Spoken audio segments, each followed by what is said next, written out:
A Organização Mundial do Turismo introduz um novo tipo de turismo, o turismo alternativo, definindo este como um tipo de turismo de pequena dimensão, na medida em que não é um turismo de massas, que é desenvolvido com base na sustentabilidade do destino.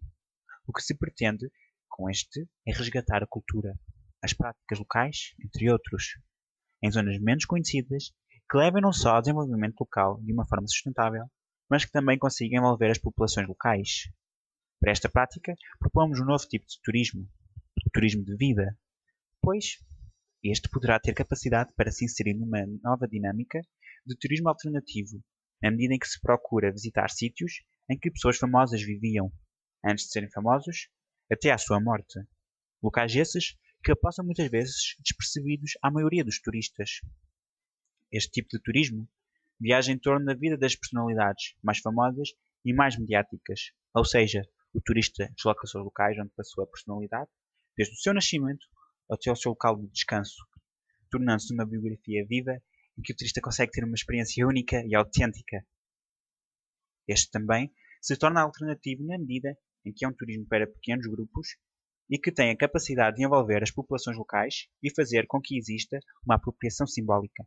Neste caso, símbolos de natureza física e histórica, pois muitas das vezes as casas, bares, escolas, entre outros, permanecem, fazendo com que este tipo de turismo leve a que a população local se comece a apegar a estas de modo a conservar a história. Por outro lado, a afluência de turistas trará um desenvolvimento a nível económico e também social, pois pequenas cidades, vilas ou mesmo aldeias sentirão a necessidade de criar novos espaços e a afluência de turismo também trará evolução económica, na medida em que este tem sempre tendência a consumir no local que visita, quer seja ao nível de restaurantes, lojas de lembranças, entre outras. Podemos mesmo apresentar um itinerário turístico para uma melhor compreensão. Neste caso, iremos falar de Al Capone.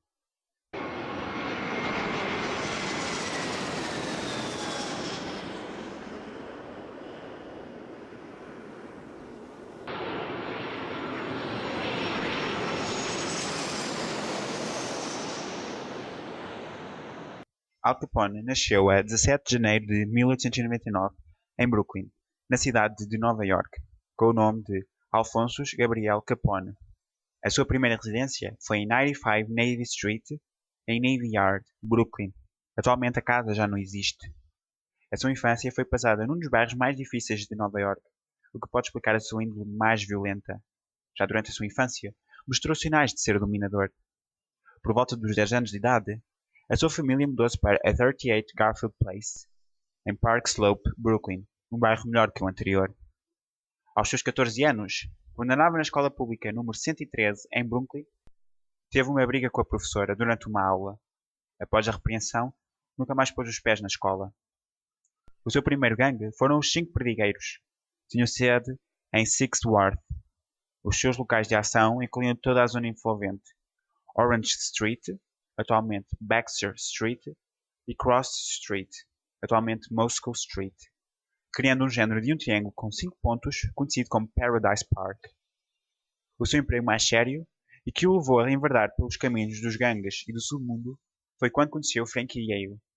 Começou a trabalhar num bar em Coney Island, o bar Harvard Inn, em que era o porteiro do bar. Pensa-se que as cicatrizes que Al Capone ganhou foi de uma rixa nesse mesmo bar. Aos 19 anos, encontrou o amor da sua vida, Mae Coley, irlandesa, e trabalhava numa loja de roupa. Casaram no Natal de 1918 na Igreja de Santa Maria, em 467 Court Street, Brooklyn. Um ano mais tarde tiveram um filho, Albert Francis Capone. Tendo Mae e Albert para sustentar, Al começou a querer mais do que um simples emprego para dar tudo do bom e do melhor à sua família. Com 21 anos, já contava com 2 assassinatos e tinha posto um amigo no hospital. E não era só a polícia que o procurava. Os amigos que ele colocou no hospital também. Nova York começava a ser perigoso.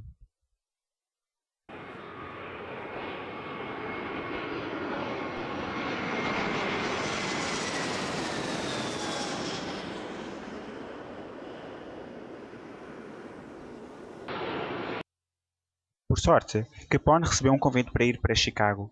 Foi um telefonema de John Torrio. Torrio, Queria que Capone fosse parte integrante do seu gangue em Chicago. Foi o primeiro passo para levar Al à fama e à riqueza. Torrio ofereceu-lhe um emprego num bar chamado Four Deuce, localizado na 2222 South Wabash Avenue. O edifício não era só um bar, escondia muitas atividades ilícitas. Quando a sua promoção a gerente deu ao bar um ar respeitável, tornou-o numa loja de antiguidades. Quando se mudou para Chicago, levou toda a sua família, tendo, portanto, comprado uma grande casa na 22nd 44 South Prayer Avenue, em Chicago, bem longe do centro de operações do seu contrabando, para proteger a sua família dos seus negócios ilícitos. Al Capone ficou mais conhecido por causa do massacre de São Valentim, no dia 14 de fevereiro de 1929, em que 4 capangas de Capone entraram na 2122 North Clark Street, onde era a sede de armazenagem de licores do seu principal rival em termos de contrabando, Moran. Como já foi referido anteriormente, a sede de operações era em Four Deuce, em 2222 South Wabash Avenue, mas alargou para mais 2 locais, o Metropole Hotel, na 2300 South Michigan Avenue, e o Lexington Hotel, na 2135 South Michigan Avenue. Expandiu-se para os subúrbios, onde estava localizado o seu esconderijo. Esse esconderijo era o seu armazém de bebidas, que traficava para toda a cidade de Chicago. Este esconderijo ficava localizado na Riverside Street Charles. Também tinha mais 2 hotéis, nos subúrbios, nomeadamente o Sisters Hudson Hotel, na 4835 W 22nd Street, e Arthur Hotel, na 4823 Street, pretendendo passar uma imagem de negociante de antiguidades. Como era um gangster e tinha muitas das vezes capangas para fazer o trabalho sujo, nunca conseguiu ser acusado de nada.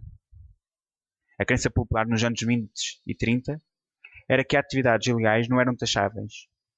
Mas em 1927, a regra de Sullivan dizia que as atividades ilícitas tinham de ser igualmente taxadas. Por acidente, Capone foi descoberto e, como tal, em 1931 foi acusado. Tendo sido considerado culpado em apenas 5 dos 23 crimes pelos quais foi acusado. Foi condenado a um total de 11 anos e foi obrigado a pagar, no total, 57.692,29 cêntimos.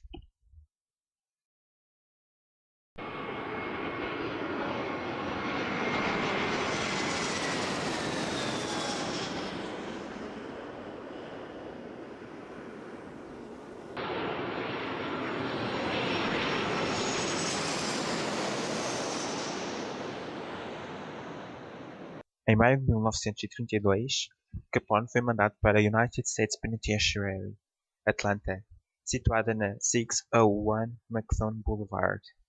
Era a mais dura das prisões, mas mesmo assim ele conseguiu assumir controlo na obtenção de privilégios por parte das autoridades, como a decoração da cela com um espelho, máquina de escrever, tapetes e um conjunto de enciclopédia britânica. Como a palavra se espalhou, mandaram-no para a prisão de Alcatraz, no estado da Califórnia. Aí ele não tinha o poder que teve em Atlanta. Não tinha qualquer acesso ao mundo exterior, não conseguindo controlar ninguém. Tornou-se no prisioneiro ideal, não participando em qualquer rebelião. Em Alcatraz, começou a mostrar sinais de demência sifilítica. Capone passou o resto da sua sentença no hospital, sendo que foi libertado a 16 de novembro de 1939, mas ainda tinha de pagar o valor de $37.617,51. Depois da libertação, passou algum tempo no hospital, tendo depois regressado à sua mansão em Palm Island, na 93 Palm Avenue, Miami Beach, sendo que foi a sua morada final até à sua morte. Já mostrava sinais de demência, acabando por morrer a 25 de janeiro de 1947, morte causada por um ataque cardíaco. Foi levado para Chicago, a cidade que o adotou e tornou-no um dos gangsters mais conhecidos de todos os tempos. Foi sepultado no Mount Carmel Cemetery.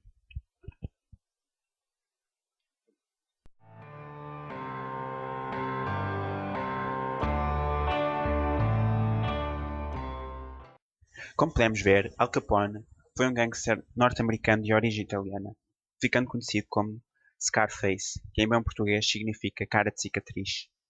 Foi característico de uma época histórica dos Estados Unidos da América, caracterizada pelo tráfico de bebidas alcoólicas durante o proibicismo e a assunção por organizações delituosas de diversas funções, comerciais, policiais, etc., próprios das instituições públicas. Faz com que Al Capone se encaixe perfeitamente neste novo modo de turismo. O turismo de vida